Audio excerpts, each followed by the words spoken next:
that was my relationship with artists up to that point. When I went to get to the Cramps, I saw them play Hall of Nations at Georgetown University. And before the show, I went into the bathroom to take a piss. And standing next to me was the drummer of the Cramps. And I was shaking. I mean, I was like, that's the drummer of the Cramps.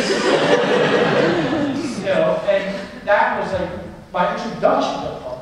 Before I even seen a band, the drummer was taking a piss next to me. And I thought, this is a good start. We're off to a good start. So that's how I got to punk rock. Did that answer your question? That answers your question.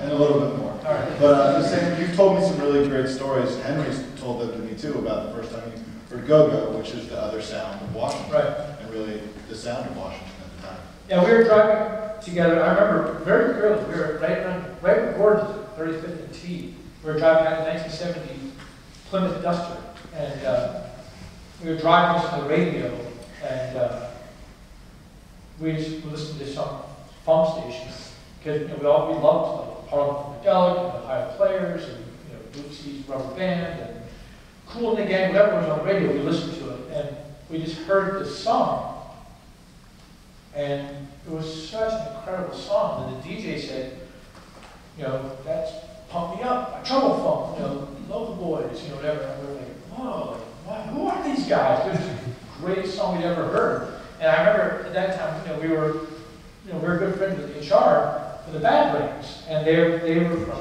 Southeast.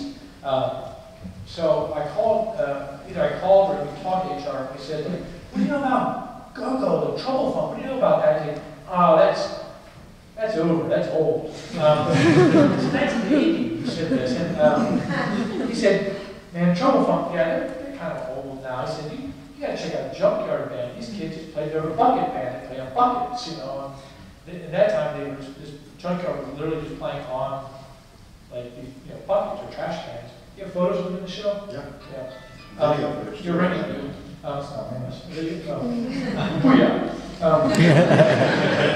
But that was our introduction to it when we first heard that. Then, I think we went down, we found out about Dischord Records down on F Street, and they sold go-go 12 inches. So we just started buying records. And then we heard about the tapes. Occasionally guys have tables down F Street that just sell tapes.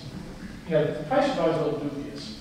You stand there and that guy in front of you and he's like, how much is that? How much is that Harrison say? And the guy say, $7. And I say, okay, how much is this one? He's like, that's 15. I'm like, that's kind of crazy. But I just became obsessed with go-go.